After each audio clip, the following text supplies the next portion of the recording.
My name is Conrad, a 32-year-old software engineer from Boston with a decent job and a supposedly tight-knit family. Despite living on my own, I make it a point to join our annual family vacation, a tradition stretching back to my childhood. When they announced we were canceling this year because money was tight, I understood completely. Times are tough for everyone. Then I got the notification, a charge on my credit card for a luxury yacht charter in the Mediterranean. For 12 people, my family, without me. The betrayal cut deeper than I could have imagined. Before I get into my story, let me know where you're watching from and hit that subscribe button if you've ever been betrayed by the people who should have had your back.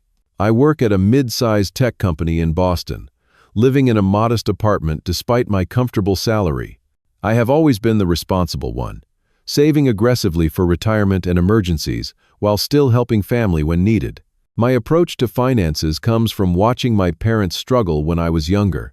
Before my dad Richard landed his job as a financial advisor, now he manages other people's money with impressive skill, while somehow mismanaging his own, at least according to the story they told me. Our annual family vacations started when I was 10. The first few were simple camping trips to New Hampshire, where we would fish in the mornings and tell stories around the campfire at night. As Dad's career took off, our vacations became more elaborate. We upgraded from camping to cabins, then to hotels, and eventually to resorts in places like Florida and California. Last year, we spent a week in Hawaii, with Dad picking up most of the tab as usual, though I contributed what I could. These trips meant everything to me. In a family that struggled to communicate emotions, our vacations were when walls came down. My father Richard would temporarily shed his controlling nature and actually laugh. My mother Helen would stop walking on eggshells around him and relax. My younger sister Amanda, now 29 and working for a fashion magazine in New York, would set aside her phone and actually engage with us. Even my brother Jason, the baby of the family at 24 and recently graduated with no job prospects, would stop complaining about his life circumstances. The dynamics in our family have always been complicated. Dad runs the show, making decisions with little input from anyone else. Mom supports whatever he says, having learned decades ago that disagreeing leads to days of tension. Amanda has always been Dad's favorite, sharing his outgoing personality and materialistic values. Jason struggles to find his place, constantly seeking approval through increasingly desperate attempts at success. And me? I am the reliable one, the steady one, the one they call when they need computer help, tax advice, or occasionally, financial assistance. I have sent money to Jason for rent twice this year already. I helped Amanda with the security deposit on her overpriced Manhattan apartment. I even quietly paid for Mom's birthday celebration when Dad complained about the cost. The past year brought worrying news about the family finances. Dad mentioned investment losses. Mom started shopping at discount stores instead of her usual boutiques. Amanda complained about having to cut back on her shopping habits. Jason moved back home after graduation, supposedly to save money. When I offered to help, Dad shut me down immediately. "We do not need handouts from our children," he said firmly during a Sunday dinner 3 months ago. "Your mother and I will figure this out." I respected his pride and backed off, though I still found ways to contribute indirectly. I sent premium grocery deliveries to their house as a gift. I paid for streaming services and claimed I got a deal for multiple accounts. I even scheduled and paid for a plumber when their kitchen sink broke, telling them it was covered by a service plan I had. Looking back, there were signs I ignored. The new car in the driveway that Dad claimed was a long-term lease with an incredible deal. Mom's new jewelry that she quickly changed the subject about when I complimented it. Amanda's weekend trips to Miami that somehow fit into her supposedly strict budget. Jason's new gaming setup that he vaguely attributed to store credit and discounts. Despite these inconsistencies, I never questioned them directly. Family loyalty ran deep, and I wanted to believe they were just making the best of a difficult situation. Maybe Dad had negotiated amazing deals on these items. Maybe they were prioritizing certain expenses for their mental health while cutting back elsewhere. I gave them the benefit of the doubt, because that is what family does. 2 months ago, during our monthly family dinner, Dad cleared his throat after dessert and made the announcement. "I know we usually start planning our summer vacation around this time," he said, looking genuinely disappointed. "But this year, with everything going on financially, your mother and I think it would be prudent to skip it." Mom nodded sadly. "We just cannot justify the expense right now, sweetheart." Amanda sighed dramatically. "I was really looking forward to it, but I understand." Jason shrugged, seemingly unsurprised. "Maybe next year." I immediately jumped in to offer solutions. "What if we did something local and low-key? I could cover more than my usual share. Or we could all split it evenly this time, instead of Dad handling most of it." Dad shook his head firmly. "No, Conrad. This is not about finding a cheaper option. We need to be putting every spare dollar towards securing our future right now. Sometimes the most responsible choice is saying no to things we want." The irony of my father, the financial advisor with the luxury car, lecturing me about financial responsibility did not escape me. But again, I gave him the benefit of the doubt. Perhaps things were worse than they appeared, and the external trappings were just to keep up appearances for his clients. "I understand," I said finally. "Family comes first, and if skipping a vacation this year helps secure our long-term stability, I am on board." Dad nodded approvingly, and the subject was closed, or so I thought. The conversation moved on to other topics, but I noticed something odd. A look passed between Amanda and Mom, quickly suppressed.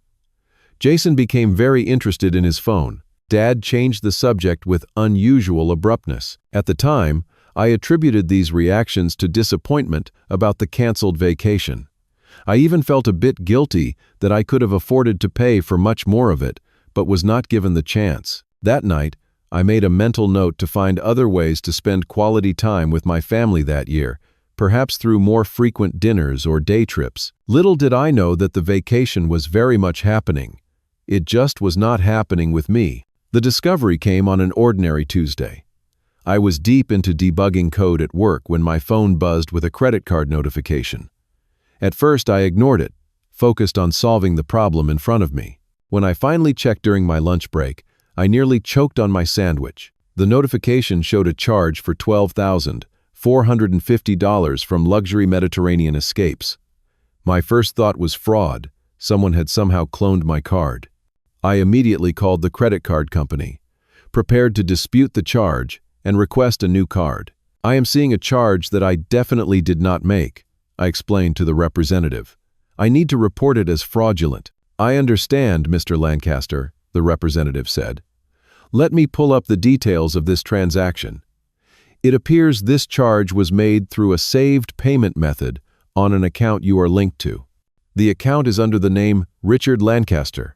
Is that familiar to you?" My stomach dropped. "Richard Lancaster, my father." "That is my father," I said slowly. "But I did not authorize him to make any charges on my card." "It looks like you are linked to a family travel wallet that was set up last year," she explained. "According to our records, you authorized saved payment information for future bookings." The memory returned to me then. Last year, when we booked our Hawaii trip, Dad had asked me to enter my card as a backup payment method for incidentals. He had assured me it was just a formality, that he would be covering all costs, but the hotel required multiple cards on file for a booking of that size. I had agreed without a second thought, trusting him completely. "Can you tell me what exactly this charge is for?" I asked, my voice tightening. "It appears to be a deposit for a yacht charter," she said. "There are additional charges pending for related services. Would you like me to list those as well?" "Yes, please," I managed to say. The list she read was surreal. A 12-person yacht charter for 7 days in the Mediterranean. Luxury spa packages. Sunset dinner reservations at exclusive restaurants. Airport transfers.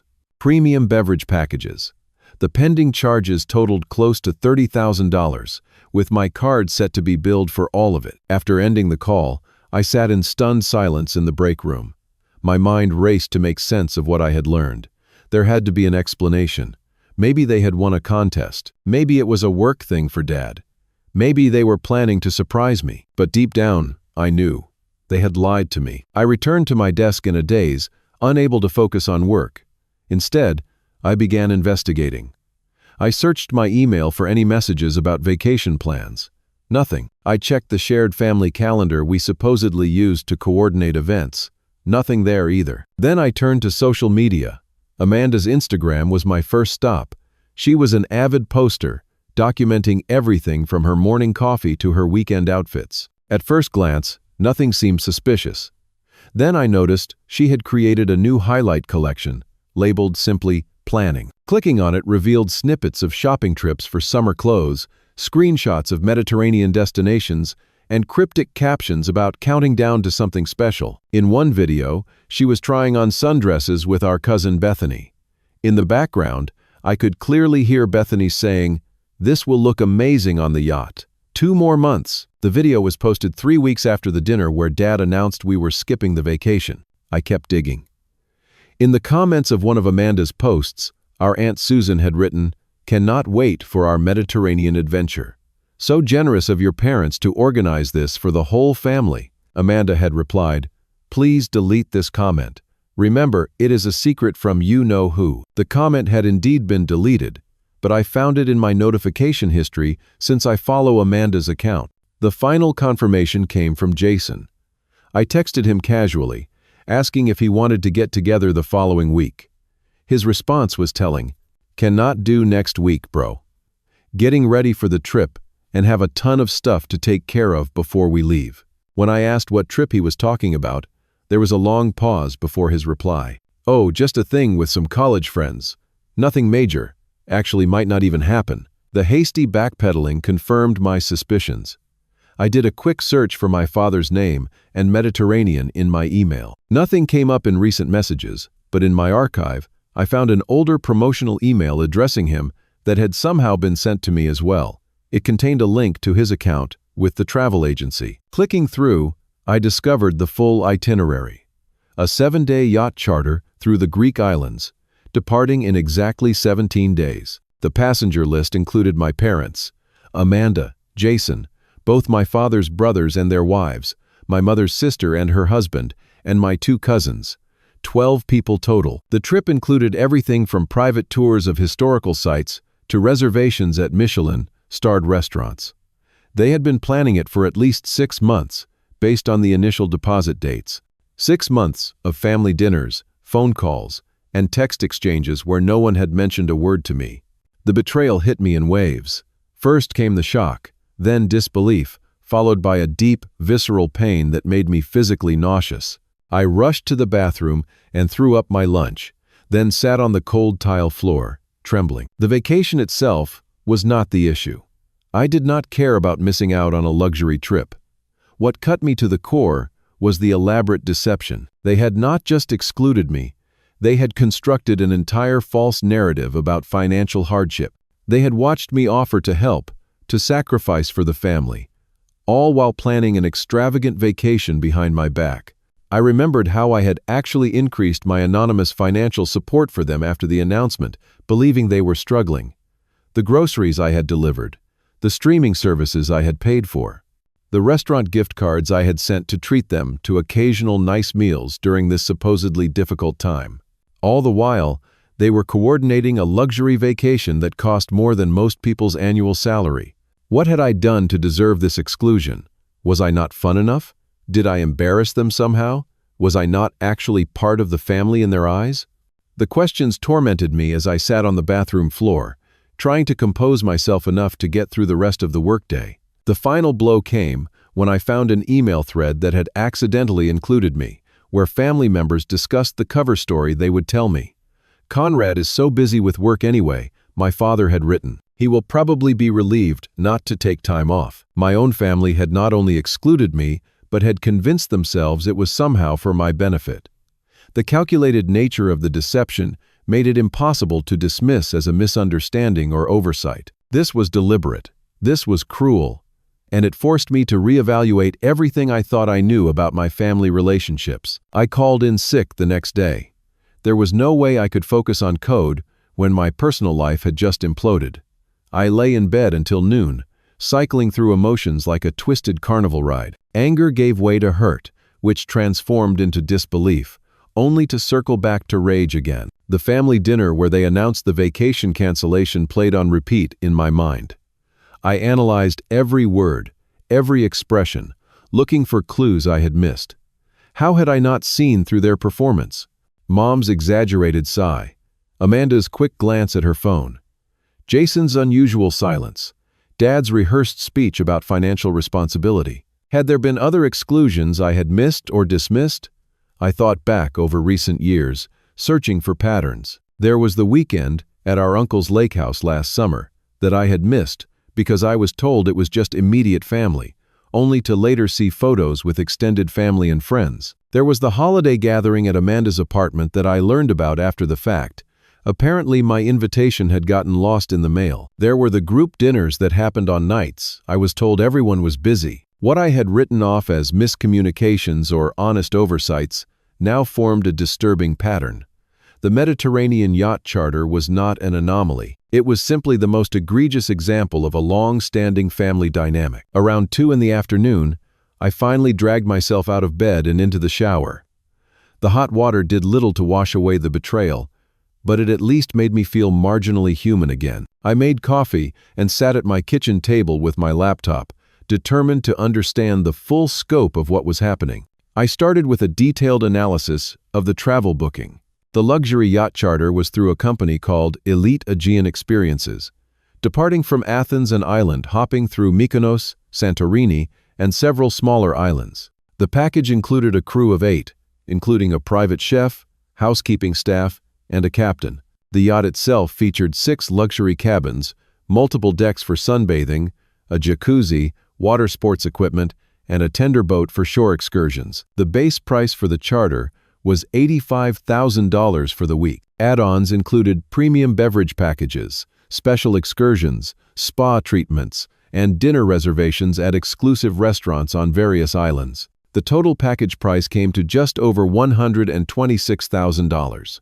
My father had made an initial deposit 6 months ago, with subsequent payments spread out over time. The final payment, the one that had triggered the alert on my card, was meant to cover the remaining balance plus gratuities for the staff. But why was my card being charged? I dug deeper into the payment details. It appeared that the family travel wallet I had authorized last year was set up to automatically use all linked cards if the primary card was declined. My father's card had apparently been declined for the final payment, triggering the system to attempt the charge on my card instead. This added another layer to my confusion and hurt. Not only had they planned this elaborate trip without me, but they were now inadvertently charging it to my account. Either my father could not actually afford this extravagant vacation he had planned, or there was some temporary issue with his card. Either way, the irony was bitter.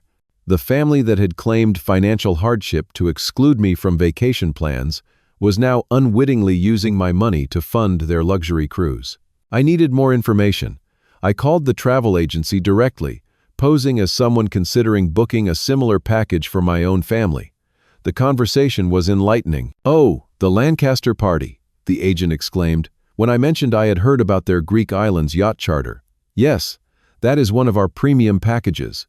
They have been planning it for quite some time. Mr. Lancaster started the booking process last November, 8 months ago. Long before the dinner where they claimed financial hardship. Is this a special occasion they are celebrating?" I asked casually. "I believe it is an anniversary trip," the agent said. 35 years of marriage, if I remember correctly. The whole family is going, plus some extended family members. 12 people total. My parents' 35th anniversary was indeed this summer. They had told me they were planning to celebrate with a simple dinner at their favorite local restaurant, because anything more would be financially irresponsible this year. "It sounds wonderful," I said, my voice strained. "They must be very excited." "Oh yes," the agent continued, oblivious to my distress. "Mr. Lancaster has been very particular about the details. The sunset dinner on Santorini was his special request, very romantic, and the spa packages for the ladies were Mrs. Lancaster's idea." By the time I ended the call, I had confirmed that the trip was leaving in 17 days, that all 12 passengers were confirmed, and that final payments were being processed this week. I had also learned that my father had requested special dietary accommodations for everyone in the party, including Amanda's gluten sensitivity and Jason's shellfish allergy. He had thought of everyone's needs and preferences, except mine, because I was not included. The physical symptoms of my emotional distress intensified as the day wore on. My appetite disappeared completely. A persistent headache took up residence behind my eyes. My chest felt tight, making it difficult to take deep breaths. I recognized these as stress responses, my body manifesting what my mind could barely process. I reached out to my friend Tyler, the only person I felt I could talk to about this. We had been friends since college, and he knew my family well enough to understand the context without needing exhaustive background. They did what? Tyler's voice rose in disbelief when I explained the situation over the phone. Conrad, that is messed up on so many levels. Am I overreacting? I asked, desperate for perspective. Is this just a misunderstanding? Hell no, Tyler said firmly. They lied to your face. They made up a story about money problems while planning a luxury yacht cruise. They deliberately excluded you from a family trip while inviting extended family. That is not a misunderstanding. That is some calculated exclusion. His validation helped anchor me. I was not crazy for feeling betrayed. This was objectively hurtful behavior. What are you going to do? Tyler asked. That was the question that had been circling in my mind all day. What was I going to do with this information? Confront them immediately? Pretend I never found out? Show up in Greece to surprise them? None of the options felt right. I do not know yet, I admitted. I need to think this through. That night was one of the longest of my life.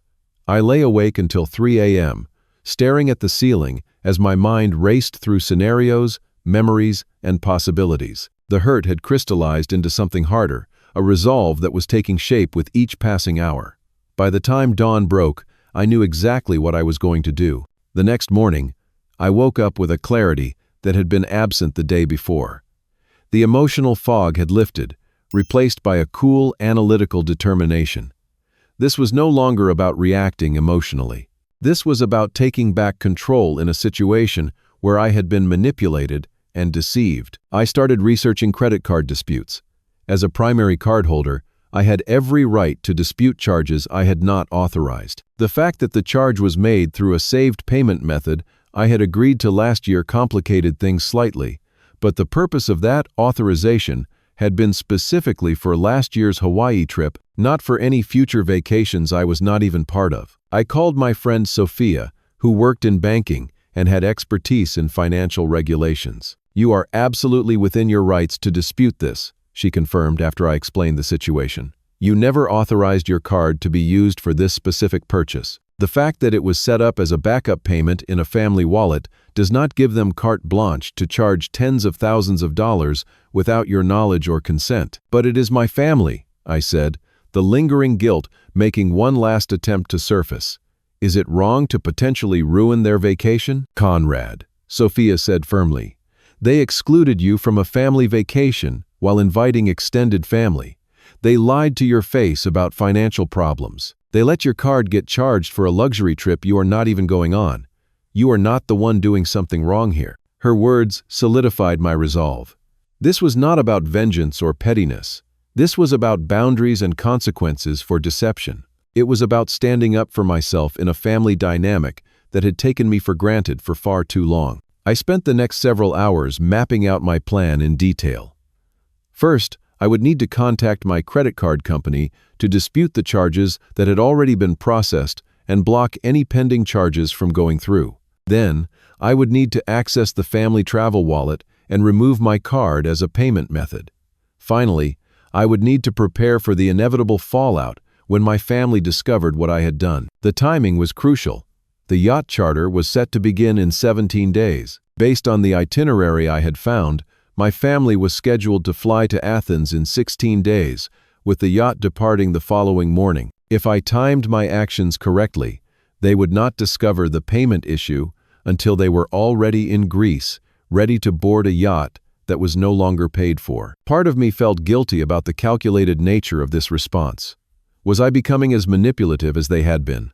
But another part recognized that this was perhaps the only way to force a genuine reckoning. If I confronted them now, they would have time to make alternate payment arrangements. The vacation would proceed as planned, and my exclusion would remain a topic they could minimize or dismiss. This way, they would feel a fraction of the shock and betrayal I had experienced. I called my credit card company and spoke to a fraud specialist. I explained that charges had been made without my authorization through a shared payment wallet I had not intended for ongoing use. I entered my card as a backup for a specific trip last year, I explained. I never authorized its use for future bookings, especially not for trips I am not even part of. The representative was understanding and professional. I see the charges you are referring to, Mr. Lancaster.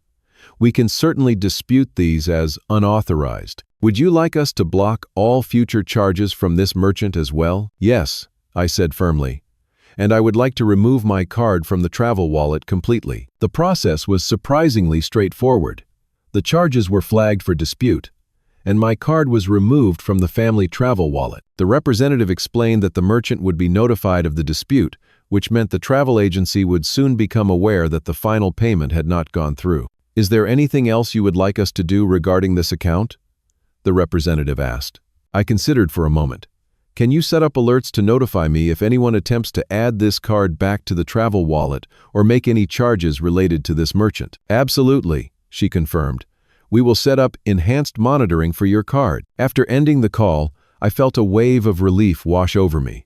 The action itself had been simple, just a phone call, but its implications were profound. I had taken a concrete step to stand up for myself, to refuse to be the family doormat any longer. Next, I logged into my online banking portal and checked that the disputed charges were properly flagged. They were, with a pending investigation status. I also set up additional alerts on my account to notify me of any large charges or any activity related to travel expenses. With the financial aspects addressed, I turned my attention to the emotional preparation. I knew that once my family discovered what I had done, there would be anger, accusations, and attempts to make me feel guilty. I needed to be ready for that onslaught. I wrote down talking points for myself, key phrases to remember when the confrontation came. I did not authorize these charges for a trip I was deliberately excluded from. The financial hardship story was a lie to cover up my exclusion. I simply corrected an unauthorized use of my credit card. This is about honesty and respect, not about the vacation itself. I repeated these points to myself, practicing them aloud to strengthen my resolve. I knew from past experience how easily my father could make me doubt myself, how skillfully my mother could trigger guilt, how dramatically Amanda could play the victim. I was determined not to be manipulated this time. The wait would be the hardest part. For the next 2 weeks, I would need to act normally while knowing what was coming. I would need to respond to family texts and calls as if nothing had changed, all while carrying the weight of what I had discovered and what I had done. But with each passing hour, my certainty grew. This was the right action, perhaps the only action that would force my family to confront the reality of how they had treated me. Whether our relationship could recover from this remained to be seen, but I knew I could no longer participate in the fiction that everything was fine. As evening fell, I felt physically lighter, despite the emotional weight of the situation. I had taken back control in a small but significant way. Whatever happened next, I would face it on my own terms, not as a victim of my family's deception, but as someone who had chosen to stand up for himself. Tyler called to check on me. "Did you decide what you are going to do?" he asked. "I already did it," I replied, my voice calmer than it had been in days. I disputed the charges and removed my card from their travel wallet. When they try to board that yacht, they will find out the final payment never went through. There was a moment of silence before Tyler let out a low whistle. "Damn, Conrad, that is a power move. How do you feel?" I considered the question carefully. "Lighter," I said finally, "like I am not carrying their lies anymore. Whatever happens next, at least it will be honest." The next 16 days passed with excruciating slowness. I returned to work, went through the motions of my daily routines, and maintained minimal contact with my family. When they reached out, I responded normally but briefly, giving no indication that anything had changed. Dad called once to ask about a computer issue. Mom texted about a recipe she wanted to share. Amanda sent a group message about a funny video. Jason did not contact me at all, which was not unusual. Not once did anyone mention vacation plans or travel. The deception continued, seamless and practiced, confirming that my discovery had not been detected and my actions remained unknown. I set up a calendar alert for the day of their scheduled departure to Athens. According to the itinerary I had found, they were taking an evening flight, which would land the following morning in Greece. The yacht was scheduled for boarding at 2 p.m. local time, which would be 7 a.m. Eastern Time. On the morning of their departure, I received a casual text from Mom. "Having dinner with Amanda tonight. She got a promotion at work. We'll fill you in tomorrow." Another lie. They were not having dinner with Amanda to celebrate a promotion. They were boarding an international flight to Greece. The casual way they maintained the fiction reinforced the righteousness of my actions. This was not a one-time lapse in judgment or a misunderstanding. This was a calculated, ongoing deception. I responded with a simple, "Great. Tell her congrats from me. Playing along one last time." That night, I barely slept. I knew they would be in the air, unaware that their luxury vacation was about to implode. Part of me still could not believe I had gone through with this plan. The Conrad of a week ago would have swallowed the hurt, made excuses for his family, and moved on without confrontation. But that Conrad was gone, replaced by someone who valued himself enough to demand basic respect and honesty. I checked the flight status online. Their plane had taken off on time and was scheduled to land in Athens at 10:30 a.m. local time. They would collect their luggage, meet their private transfer, and head to the marina, blissfully unaware of what awaited them. At 7:05 a.m. Eastern Time, my phone buzzed with an alert from my credit card company. Someone had attempted to process a charge from Elite Aegean Experiences, which had been automatically declined based on my previous dispute. They were at the marina, attempting to complete check-in for the yacht charter. At 7:28 a.m., my phone exploded with notifications. First came a text from Amanda. "What did you do?" Then a series of missed calls from Dad, 5 in rapid succession. A text from Mom. "Conrad, please call immediately. There is a problem with the vacation." A voicemail from Dad, his voice tight with barely controlled rage. "Conrad, whatever you have done with the credit card, fix it now. We are standing at the marina, being told our charter cannot proceed due to payment issues. Call me back immediately." More texts from Amanda, increasingly frantic. "Are you serious right now? You ruined everything. How did you even know? Call Dad now." I had anticipated this moment, prepared for it, yet the reality was still jarring. I took a deep breath and composed a single reply to Amanda's first message, corrected a billing error. My card should not be charged for a vacation I was deliberately excluded from. Her response was immediate. "It was supposed to be a surprise. We were going to fly you out halfway through as an anniversary gift for Mom and Dad. You have ruined everything." This was a lie, and a desperate one at that. There had been no ticket purchased for me, no cabin allocated for my arrival, no gap in the itinerary where a surprise appearance would make sense. More importantly, no one surprises someone with a vacation by telling them it is not happening due to financial problems. The attempt to rewrite reality was almost impressive in its audacity. I did not respond to this obvious fabrication. Instead, I muted my phone and went to make coffee. They would have to deal with the consequences of their deception without my help. Throughout the day, the messages continued to pour in. Dad's moved from angry demands to explicit threats. "You will regret this, Conrad. I have supported you your entire life, and this is how you repay me? Fix this now, or there will be serious consequences." Mom's took a different approach, heavy with guilt and emotional manipulation. "I cannot believe you would do this to your family. We are stranded in a foreign country. Your father is having chest pains from the stress. Is this what you wanted? To hurt us like this?"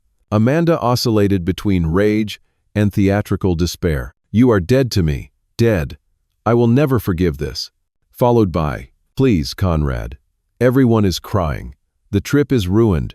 Just call the credit card company and tell them it was a mistake." Jason, surprisingly, sent only one message. "Dude, harsh. But I get it." Extended family members joined the chorus, clearly having received a version of events that cast me as the villain. Aunt Susan texted that she was deeply disappointed in my childish behavior. Uncle Robert suggested I needed professional help for such a vindictive action.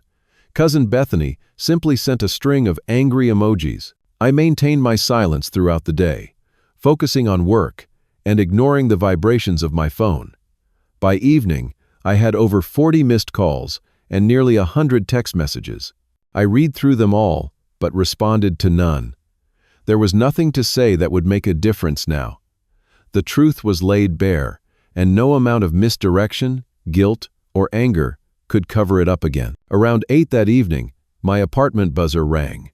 I checked the security camera to find my father standing at the entrance, his face flushed with anger. Somehow, he had managed to book a flight back from Athens already, leaving the rest of the family behind to deal with the chaos. I considered not answering, but decided it was better to face him directly than prolong the inevitable confrontation.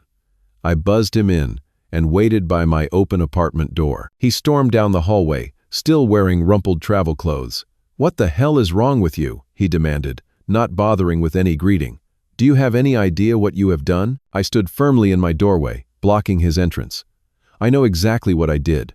I stopped an unauthorized charge on my credit card for a vacation I was deliberately excluded from." "How did you even know about the trip?" he demanded, avoiding the central issue. "Does it matter? You lied to me, all of you, for months. We were going to surprise you," he insisted, echoing Amanda's earlier claim. "We had it all planned. You were going to join us halfway through." "That is not true," I said calmly. "There was no ticket for me, no room for me on the yacht, no gap in the fully booked itinerary. And you certainly do not surprise someone by telling them the vacation is canceled due to financial hardship." His face reddened further. "You had no right to interfere with my payment arrangements, and you had no right to charge tens of thousands of dollars to my card without my knowledge or consent," I countered. "Especially not for a vacation I was deliberately excluded from while you invited extended family." "This is about your mother and me," he said, changing tactics. "It is our anniversary. We wanted to celebrate with family." "I am family," I said quietly. "Or at least, I thought I was." "Of course you are," he blustered. "But you are always so busy with work, so focused on your own life. We thought you would not want to take the time off." "You never asked me," I pointed out. "You told me the vacation was canceled, then planned an elaborate trip without me." A neighbor poked his head out, curious about the raised voices in the hallway. My father noticed and lowered his voice, though the intensity remained. "You need to fix this, Conrad. Call the credit card company. Tell them you made a mistake with the dispute. The rest of the family is stranded in Athens with no charter. Your mother is devastated." "I did not make a mistake," I said firmly. "The mistake was yours. You excluded me from a family vacation, lied about it, and then somehow ended up charging it to my card. That is on you, not me." "So that is it?" he demanded. "You are just going to leave your mother and sister stranded in Greece? Leave all of us scrambling to salvage what was supposed to be a special family celebration? You have plenty of money," I reminded him. "You can book hotels. You can find another charter. You can change your flights and come home. Or you can simply tell the truth.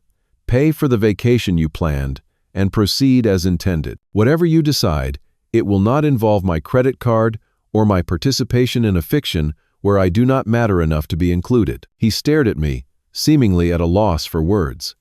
I had never stood up to him like this before, never refused to give in to his demands. The shift in our dynamic was palpable, hanging in the air between us. "You will regret this," he said finally, his voice low. "When you realize what you have thrown away, it will be too late." "I already regret believing I was truly part of this family," I replied. "Everything else is just details." I closed the door then, ignoring his continued protests from the hallway. Eventually, his voice faded as he left the building. I leaned against the closed door, heart pounding but resolve intact. The confrontation had gone largely as I expected, with attempts at manipulation, revision of reality, and threats rather than any genuine acknowledgement of wrong. That night, I slept better than I had in days, the weight of deception no longer pressing on my chest. Whatever happened next, at least it was happening in the light of truth rather than in the shadows of lies. The family vacation had imploded, but so had the fiction that we were a close, honest family who supported each other unconditionally. Perhaps that revelation, painful as it was more valuable than any luxury yacht experience could ever be. 3 days later, my family returned from their abbreviated European adventure. After my father flew back to confront me, the rest of them had spent a night in an Athens hotel before booking flights home. The dream vacation had evaporated, replaced by a logistical nightmare and simmering resentment. My mother called first, her voice worn and defeated. "We need to talk, Conrad. All of us, as a family." I agreed to meet at my parents' house the following evening. The neutral ground I might have preferred would not accommodate all of us, and I wanted this confrontation to include everyone involved in the deception. When I arrived, the tension was thick enough to cut with a knife. My father sat rigidly in his usual armchair, jaw tight. My mother perched on the edge of the sofa, hands clasped anxiously in her lap. Amanda sprawled in the corner chair, scrolling aggressively through her phone, pointedly ignoring my entrance. Jason leaned against the wall, arms crossed, expression unreadable. "Thank you for coming," Mom began, her voice strained with forced politeness. "I think we all agree that there has been a significant breakdown in communication." "That is one way to put it," I replied evenly. "Another would be deliberate deception." Dad cut in immediately. "You had no right to interfere with our vacation plans. Do you have any idea how much money we lost? How embarrassing it was to be turned away at the marina. What this has done to your mother? Let me ask you something," I said, addressing the room at large. "When did you decide I should not be included in the family vacation? Was it from the very beginning of planning, or did you remove me at some point in the process?" Uncomfortable glances were exchanged. No one seemed eager to answer directly. "It was not like that," Mom said finally. "We just thought, with your work schedule and everything." "My work schedule has never prevented me from joining family vacations before," I pointed out. "And if that was really the concern, why not ask me? Why create an elaborate lie about canceling the vacation due to financial problems?" "It was meant to be a special anniversary celebration," Dad interjected. 35 years is significant. We wanted to do something extraordinary with the people closest to us, including Aunt Susan and Uncle Robert, Aunt Linda and Uncle Dave, cousins Bethany and Mark. I listed, but not me, your own son. "You are always so judgmental about spending," Amanda chimed in, finally looking up from her phone. "We knew you would lecture Dad about the cost and ruin the excitement. So instead of dealing with my potential disapproval, you excluded me entirely and lied to my face? Is that your justification? You would not have enjoyed it anyway," she insisted. "You hate fancy trips.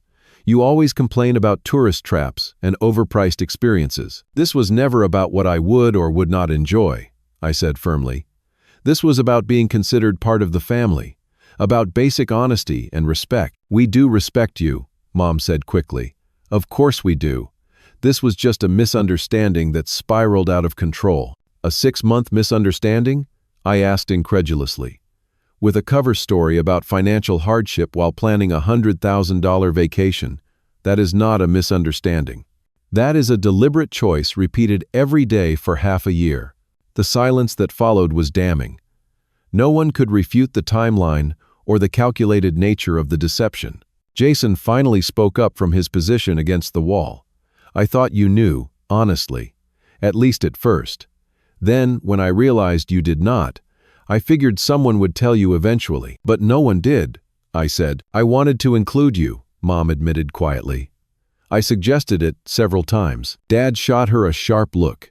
"Helen, that is not helping." "No, I want to hear this," I insisted. "Mom, you wanted to include me but did not. Why?" She glanced nervously at my father before continuing. "Your father thought it would be better to keep the group small. When I pointed out we were already at 12 people, he said the dynamics would work better without me." I finished for her. "You and your father have such different views on how to enjoy vacation time," she said weakly. "He wanted this to be stress-free." "So I am stress?" I asked. The hurt evident in my voice, despite my attempts to remain calm. "The stress of having your oldest son present outweighs the stress of coordinating an elaborate lie for 6 months? You are twisting her words," Dad snapped. "I do not think I am," I replied. "I think for the first time, we are finally hearing the truth. You did not want me there, period. Everything else is just justification." Amanda set her phone down with an exaggerated sigh. "Can we just move past this? So you were not invited to one vacation. Is that really worth destroying our entire family over?" "This is not about one vacation," I said, turning to face her. "This is about a pattern I am only now recognizing. The lake house weekend last summer, that was supposedly just immediate family, until I saw photos with extended family and friends. The holiday gathering at your apartment, I found out about after the fact. The group dinners that happened on nights everyone was supposedly busy." Amanda had the grace to look slightly embarrassed. "Those were different situations. Were they? Or is this just the first time you got caught in a deception too big to explain away?" Jason pushed away from the wall and dropped into an empty chair. "He has a point, guys. We have kind of been shitty to Conrad for a while now." Dad glared at him. "You are not helping." "I am not trying to help," Jason replied with unexpected firmness. "I am trying to be honest for once. Yes, Conrad can be judgmental sometimes. Yes, he has different priorities than the rest of us. But he has also been there for all of us whenever we needed him. Remember when he paid my rent twice this year? Remember when he helped Amanda with her security deposit? Remember when he quietly covered the plumbing repair bill when you said we could not afford a plumber?" A heavy silence fell over the room. My quiet support had not gone unnoticed, even as they planned to exclude me from their lives. "Is that true?" Mom asked, turning to me. "You paid for the plumber?" "Richard told me it was covered by our home warranty." "It was not," I said simply. "There was no home warranty. I called and paid for it because you mentioned being worried about the cost." Mom turned to Dad, confusion evident in her expression. "Why would you lie about that?" Dad shifted uncomfortably. "I did not want to take handouts from our son. It was a matter of pride." "Pride," I repeated. "That same pride led you to lie about financial hardship while planning a luxury vacation. That same pride had you excluding your own son from family events. That same pride somehow resulted in my credit card being charged for a vacation I knew nothing about." "That last part was an error," Dad insisted. "The travel wallet system automatically tried your card when mine was temporarily declined due to an international transaction flag. I was going to reimburse you if I had known." "If you had known," I repeated. "Because I was never supposed to find out about any of this, was I? The vacation, the charges, any of it." No one had an answer for that, because the truth was self-evident. I had never been meant to discover the deception. If not for the credit card notification, I would still be in the dark, still believing in a family that did not truly include me. "I need to know," I said, looking around at each of them. "Is there anything else I should know about? Other family events I have been excluded from? Other decisions made about me without my knowledge or input?" The uncomfortable glances exchanged told me everything before anyone spoke. "The investment group," Jason said suddenly. "The family investment club Dad started last year. Everyone is in it except Conrad." "Jason," Amanda hissed. "No, he deserves to know," Jason insisted. "We all contributed to a joint investment account. Even I put in my graduation money. Everyone except Conrad. It was a small thing," Dad dismissed. "Just a family experiment with investing." "A family experiment that deliberately excluded one family member," I noted. "What else?" "The monthly brunches at Aunt Susan's," Jason continued, ignoring Amanda's glare. "The ones that supposedly stopped happening last year, but actually just moved to Saturdays instead of Sundays, so you would not be included." Each revelation was another knife twist, another confirmation that my exclusion was not a one-time oversight, but a systematic choice. "Why?" I asked, looking directly at my father, the architect of most family decisions. "Why go to such lengths to keep me at a distance? What did I do?" Dad looked uncomfortable, caught between anger and a rare flash of genuine shame. "You did not do anything exactly. You are just different. You question everything. You do not just go along with things. You make everyone think too much when sometimes we just want to enjoy ourselves without analyzing everything to death." The stark honesty was almost refreshing after months of deception, even as it cut deep. My crime was simply being myself, asking questions, having opinions, not blindly following my father's lead in all things. "So rather than have a conversation with me about this, You all decided to systematically exclude me from family events while maintaining a fiction that everything was normal? It sounds terrible when you put it like that, Mom said weakly. Because it is terrible, I replied. It is dishonest and hurtful, and frankly, cowardly. Watch how you speak to your mother, Dad warned. I am not being disrespectful, I countered. I am stating facts. If any of you had concerns about my behavior or how I fit into family events, the adult thing to do would have been to talk to me about it. Instead, you created an elaborate web of lies and exclusions while taking my financial support and emotional investment. The silence that followed was profound. For perhaps the first time, no one had a ready defense or deflection. So where do we go from here? Mom finally asked, her voice small. I do not know, I answered honestly. I know I cannot continue in a relationship based on deception. I know I will not accept being the family outsider while still being expected to provide support when needed. Beyond that, I think it depends on whether any of you are willing to acknowledge what has happened and commit to change. I am sorry, Jason said immediately.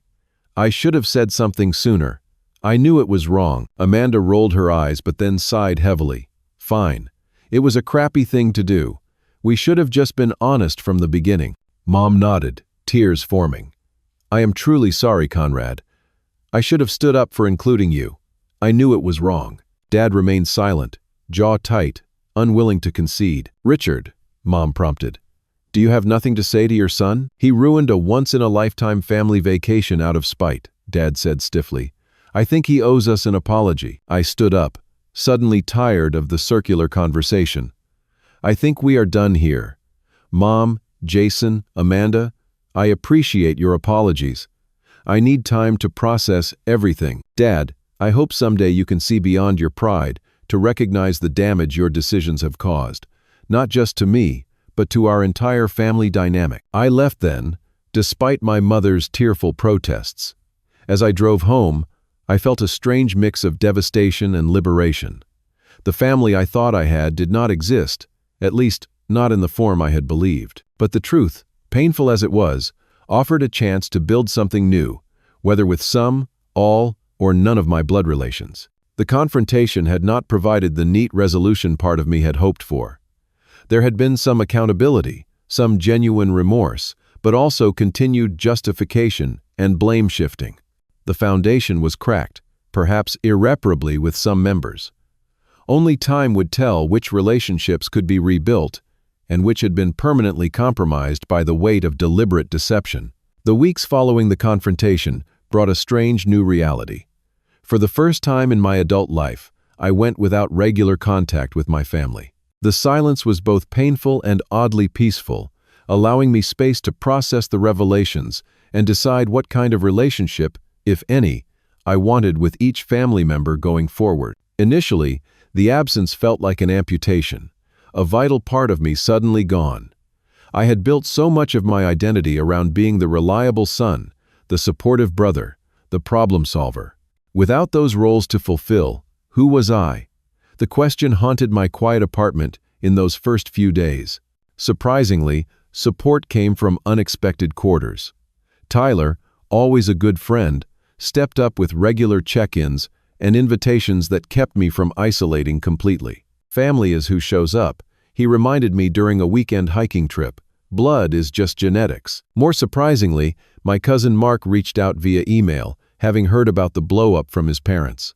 For what it is worth, he wrote, I never felt right about you being excluded. I should have said something sooner. I am sorry. That simple acknowledgement from an extended family member I had never been particularly close to provided unexpected validation. I was not imagining things or overreacting. The exclusion had been real, noticeable, and wrong. Perhaps most unexpected was the connection that formed with my therapist, Dr. Rivera, whom I started seeing 2 weeks after the confrontation. I had always dismissed therapy as unnecessary, but the family implosion made me reconsider. What you are describing is a family system built around maintaining certain power dynamics, Dr. Rivera explained during our 3rd session. Your questions and independence threatened that system, so you were gradually moved to the periphery. It is not about you being flawed. It is about the system being unable to accommodate authentic individuality. Her framework helped me understand that the exclusion was not a reflection of my worth, but a symptom of a dysfunctional family system. This perspective did not erase the hurt, but it helped me carry it differently, with less self-blame. Work provided another source of stability. My boss, Gabriella, noticed my distraction and offered unexpected compassion when I briefly explained the situation. "Family should lift you up, not tear you down," she said firmly. "Take the time you need. The code will still be here." Her simple acceptance and the normalcy of debugging problems and attending meetings anchored me during a time when my personal life felt adrift. There was comfort in competence, in being valued for my skills and contributions without emotional manipulation or hidden agendas. As for my family, each member chose their own path in the aftermath. Jason was the first to make a genuine effort at reconciliation. 3 weeks after the confrontation, he showed up at my apartment with a 6-pack of my favorite craft beer and an honest apology. "I was a coward," he admitted as we sat on my small balcony.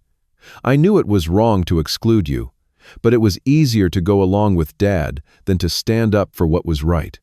I am sorry, Conrad. Really sorry." His sincerity was evident, as was his desire to rebuild our relationship on more honest terms. We established a new tradition of weekly dinners, just the two of us, where we talked openly about everything from job prospects to family dynamics to personal goals. Without the shadow of our father's influence, Jason revealed a thoughtfulness and integrity I had not fully appreciated before. "I am trying to figure out who I am without Dad's approval dictating everything," he confessed during one such dinner. "It is harder than I expected, but also more freeing." My mother made tentative overtures, starting about a month after the confrontation. First came carefully neutral text messages, asking how I was doing. Then a birthday card with a longer handwritten note expressing regret and love.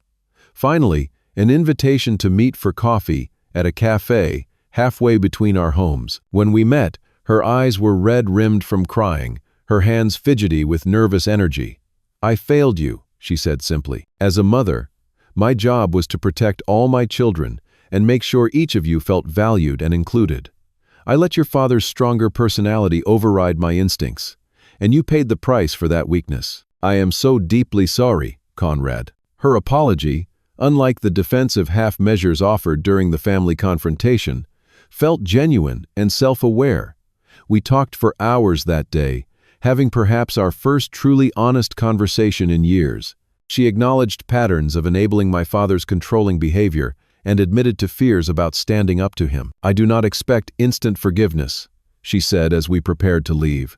"I just hope for the chance to show you, over time, that I can be the mother you deserve." We established new boundaries, including one-on-one time without my father present and an agreement that she would not relay our conversations to him without my permission. Our relationship remained tentative, but was slowly rebuilding on a foundation of greater honesty and respect. Amanda proved more complicated.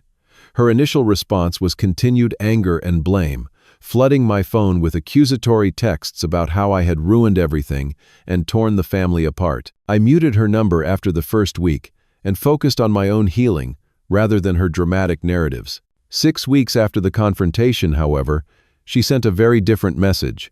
"I miss my brother. Can we talk?" Our subsequent meeting at a neutral coffee shop was tense but ultimately productive. Amanda's apology was not as full-throated as Jason's or Mom's, filtered through her natural self-focus, but it contained nuggets of genuine regret. "I got caught up in the excitement of the trip and did not think about how it would feel from your perspective," she admitted. And once the lie started, it was easier to keep going than to admit what we were doing. She also revealed an insecurity I had never suspected. "You always seem so together, Conrad. Career, finances, everything. I guess part of me enjoyed seeing you excluded for once instead of being the golden child." Her honesty about this jealousy, however misplaced, opened a door to understanding her behavior. It did not excuse the deception, but it made her actions more comprehensible. We agreed to start small in rebuilding our relationship, with occasional text check-ins and monthly lunches to gradually reestablish trust. As for my father, his response was predictably stubborn. 2 months passed without direct contact.